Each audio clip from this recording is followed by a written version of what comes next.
భగవంతుడు ఏదైనా మనకి చేయలేదు అని అంటే అప్పుడు మనం అర్థం చేసుకోవాలి, ఇది నాకు మంచిది కాదేమో. ప్రీతిపూర్వకం భజతాం, ప్రీతిపూర్వకం దీన్ని వదిలిపెట్టకూడదండి. మేము ఒకసారి మా ఆశ్రమంలో చూసాం. ఓ చిన్న పిల్ల బాగా అల్లరి చేస్తుంటే వాళ్ళ అమ్మగారు చాలా కోపం వచ్చింది. ఎవరో విజిటర్ అండి. ఏం చేసింది తెలుసా అండి? ఆ పిల్లని ఇక్కడ రా ఇక్కడ రా అంది. ఆ పిల్ల ఇలా ఇలా ఇలా వచ్చిందండి. రాగానే ఇలా చెవు పట్టుకొని ఇలా అన్నదండి. అనగానే కీ అని ఏడవటం ప్రారంభం. ఏడ్చి ఏడ్చిన వెంటనే ఏమంది తెలుసా అండి? టక్కని మళ్ళీ వాళ్ళ అమ్మని పట్టుకొని ఏడుస్తుందండి. వెళ్ళిపోలేదండి ఎక్కడికి. ఇంకా మా అమ్మ నన్ను ఇలా అన్నది అని వెళ్ళిపోలేదండి. వాళ్ళ అమ్మనే పట్టుకొని ఏడుస్తుంది. ఏడిచినాక ఏమైందో తెలుసా అండి? వాళ్ళ అమ్మ పర్వాలేదు, పర్వాలేదు. ఓ అమ్మ ఇలా అని పట్టుకొని ఇలా తీసుకెళ్ళి అక్కడ కుల్ఫీ ఉందన్నమాట. కుల్ఫీ కొని మరీ తినిపిస్తుందండి. ఎంత ఆశ్చర్యం వేసిందో. నేను గుళ్ళో నుంచి చూస్తున్నా. ఎందుకు? అంతమంది ఉన్నారు. ఆ పిల్లవాడు ఎక్కడైనా తప్పిపోతాడేమో, ఆ చిన్నపిల్ల ఎక్కడైనా తప్పిపోతుందేమో అని భయంతో కొద్దిగా భయపెట్టాలని తల్లి ఆ పని చేసిందండి. కానీ పిల్లవాడు ఏం చేశాడండి? వెళ్ళిపోలేదు. అమ్మని వదిలేసి వెళ్ళిపోలేదు. అమ్మనే పట్టుకొని ఏడుస్తున్నాడు. మనందరం చిన్నప్పుడు ఆ పనే చేశాం కదండి. కాబట్టి మనకి భగవంతుడే శరణండి. తర్వాత మనకి మీకు ఒక విషయం చెప్తాను మీకు. చాలా సార్లు ఏమనిపిస్తుందట అండి, మనం ఎప్పుడైనా ఏదైనా చెయ్యాలి, చెయ్యాలి, చెయ్యాలి అని ప్రయత్నం చేసినప్పుడు అవ్వలేదనుకోండి, అబ్బా! నేను నేను ఏం పనికిరాను అని అనిపిస్తుంది. ఆ! కొన్నిసార్లు ఏమైపోతుందంటే వినయంలో కూడా నేను దేనికి పనికిరానండి. నాతోటి ఏం అవ్వలేదండి అని అంటారు.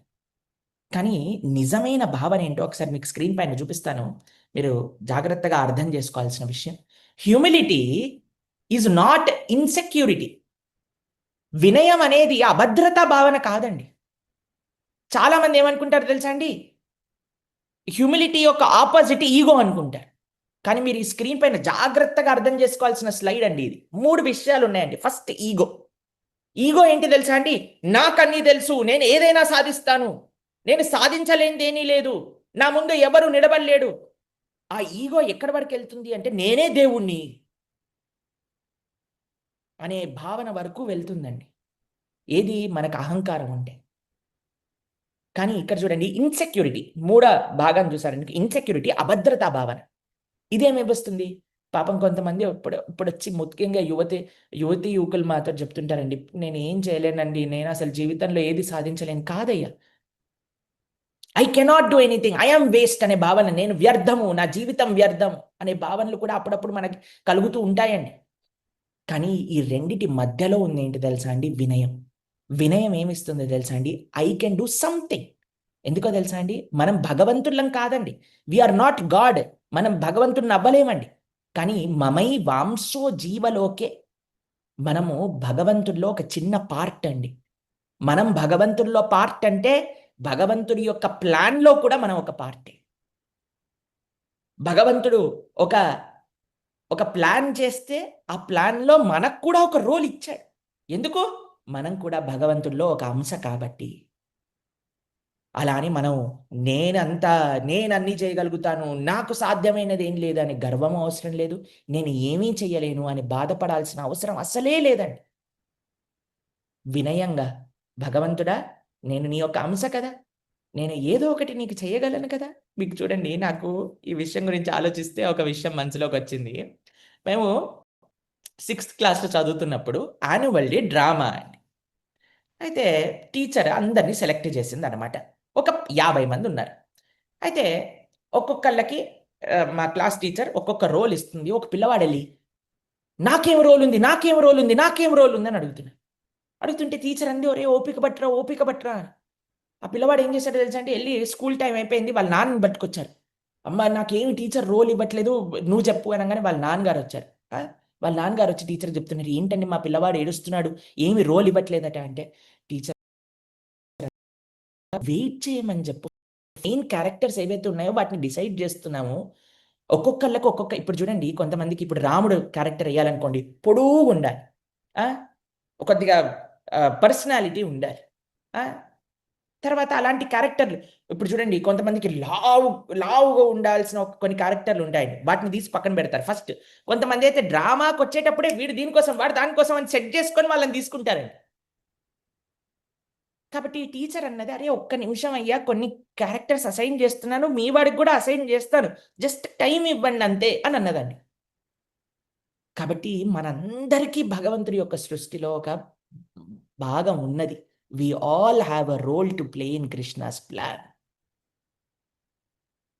కాబట్టి మనం వేస్ట్ కాదు. ఎవ్వరు అనుకోవాల్సిన అవసరం లేదు. నేనేమి చేయలేను జీవితంలో. నువ్వు సాధించేది చాలా ఉంది ఓ మిత్రమా. ఎందుకంటే నువ్వు కృష్ణుడి యొక్క అంశ కాబట్టి. కాబట్టి కుంగిపోవాల్సిన అవసరమే లేదు. We need not be discouraged. But don't be proud. గర్వం వద్దు మనకి. వినయంతో భగవంతుడిని ఆశ్రయిద్దాం. తర్వాత శ్లోకం చదువుదాం. तेषामेवानुकम्पार्थम् अहमज्ञानजं तमः नाशयाम्यात्मभावस्थो జ్ఞానదీపేన భాస్వత. నేను వారి పట్ల ప్రత్యేకమైన కరుణను చూపించడానికి వారి హృదయాలు వసిస్తూ అజ్ఞానము వలన పుట్టిన అంధకారమును తేజోవంతమైన జ్ఞాన దీపముతో నశింపజేస్తాను. చాలా సార్లు ఏమవుతుందంటే అండి, జీవితంలో ఏం చేయాలో తెలుసండి అందరికీ. కానీ ఏమనుకుంటామంటే, నేను చేయగలుగుతానా అనుకుంటామండి. చాలా సార్లు మా దగ్గర కూడా వచ్చి, "ప్రభుజీ భక్తి చేయగలుగుతానంటారా నేను?" అని అంటారు. చేయగలుగుతామండి. భగవంతుడు ఆ శక్తిని ఇస్తాడట. మీకొక విషయం చెప్తానండి. మనం ఏ స్థితిలో ఉన్నా సరే, మనము సేవ చేయగలుగుతాం గుర్తుపెట్టుకోండి. ధర్మానికి, దేశానికి, మన కుటుంబానికి మనం మంచి చేయగలుగుతాం. ఎందుకంటే మనిషి యొక్క స్వరూపమే మంచి చేయడం. ఎందుకంటే మనందరం భగవంతుడి నుంచి వచ్చాం కాబట్టి. మనందరం భగవంతుడి యొక్క అంశలం కాబట్టి. మేము ఒక కథ చెప్తాము. మీకు తెలిసే ఉంటుంది. ఒకసారి ఒకాయన 2 కుండలు తీసుకెళ్తూ ఉండేవాడండి. ఒక కుండేమో మంచి కుండ అనమాట. ఇంకో కుండకేమో 2, 3 విరిగిపోయాయి మధ్యలో. చిన్న చిన్న హోల్స్ ఉన్నాయన్నమాట. అయినా సరే రోజు ఇలా 2 కుండలు పెట్టుకొని తీసుకెళ్తూ ఉండేవాడు. ఆయన ఇంటికెళ్ళేసరికి ఈ పక్కనుండే కుండ మొత్తం ఖాళీ అయిపోయేదండి. అయితే కొన్ని రోజులయిపోయాక ఆ కుండ మాట్లాడుతూ ఈ వ్యక్తితో "అరేయ్! నేను ఇరిగిపోయాను. నువ్వు ఇంత కష్టపడి నదిలో నుంచి నీళ్లు తీసుకొని ఇంటికెళ్ళే అంత లోపల నా కుండ అయిపోతుంది. నేను పనికిరానయ్యా నన్ను పక్కన పెట్టేసేయ్" అనంటే, "ఒకసారి నువ్వేం చేశావో నీకు చూపిస్తాను పద" అని దారిలో తీసుకెళ్తే ఏదైతే కుడి భుజం పైన హోల్స్ ఉన్న కుండ పట్టుకున్నాడో, ఆ కుడి భుజం పైన వైపంతా పూల చెట్లు పెరిగాయటండి. ఎందుకంటే అటువైపు మొత్తం నీళ్లు కారుతూ అక్కడ అన్నీ కూడా పూల కుండీలు, అక్కడున్న పూల చెట్లన్నీ బ్రహ్మాండంగా పెరిగాయట. కాబట్టి విరిగిపోయిన పాత్రకి కూడా ఒక పాత్ర ఉన్నది. అలా మనందరికీ పాత్ర ఉన్నది. మనం ఏదో ఒకటి చెయ్యాలనుకుంటాం. కానీ ఎలా చేస్తామో క్లారిటీ